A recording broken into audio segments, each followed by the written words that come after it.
Told him I knew there was no way the story he told me was true because his mother passed away when he was 8 years old. My boyfriend became silent and looked down. At this point, I was crying uncontrollably. I felt so bad for what happened, and I wanted to get him therapy. I was willing to forgive him for keeping the secret from me. My boyfriend was silent for a few minutes, then finally spoke to me. He told me he made the whole story up. The contact he had as mom was an ex-girlfriend he regularly met up with. She was 20 and a bartender in our city. He put her name as Mom so I wouldn't get suspicious that he was talking to another woman so often. He didn't think I would find out, so he fabricated the whole story. This way, I wouldn't be mad at him. He told me he figured I would feel sorry for him and stay with him. I felt so betrayed when he confessed this. In the past few days, I went from having a healthy relationship to thinking my boyfriend had been in an inappropriate situation with his mother, then to find out it was all a lie just because he didn't want me to know he was seeing this ex. He tried to justify it further, telling me it was meaningless, and he only loved me. I told my boyfriend that I want nothing to do with him, and left. He tried to follow and plead with me, but I ignored him. I drove home, threw out everything he gave me, and blocked him. Once again.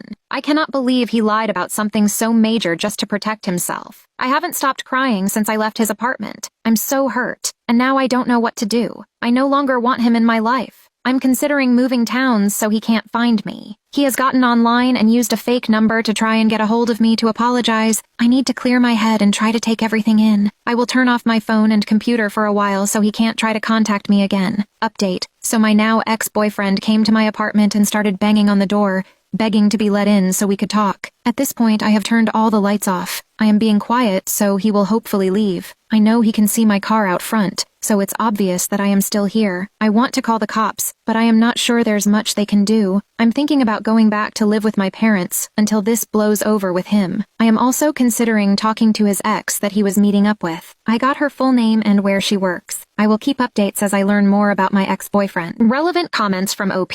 So I have been noticing a lot of similar comments. So many that I can't reply individually to each one of them. I'll just clarify some common questions I keep seeing. 1. The photos. Yes, it seems out there that I couldn't tell. Here is why it was difficult. Because they were all close-ups of the genitals. Looking back, if I would have paid more attention, yes, I could have known, but I wasn't thinking about that at the time. I was scared. 2. The phone. It was dark, and I picked one off the nightstand and opened it. No, he didn't have a passcode. Yes, I did realize it was his, but I kept reading. I was just alarmed from the few messages I read on his lock screen, so I decided to keep reading. 3. Deceased mother. I asked about his mother many times, but no one ever gave me a fraud answer. They were always vague, like they didn't want to talk about her. We had only been dating for a few months, and I don't feel like I should press about something someone doesn't want to discuss. 4. The ex. I cannot post much at this point on here because I decided to take legal action. I got into contact with his ex, and I can say this isn't the first time he has done something troubling like this. He has made some illegal moves, and her and I decided to take this a step further. 5. My job. No, I no longer work at the food court. I have a better paying job at the moment. I do have an apartment that my parents help pay for,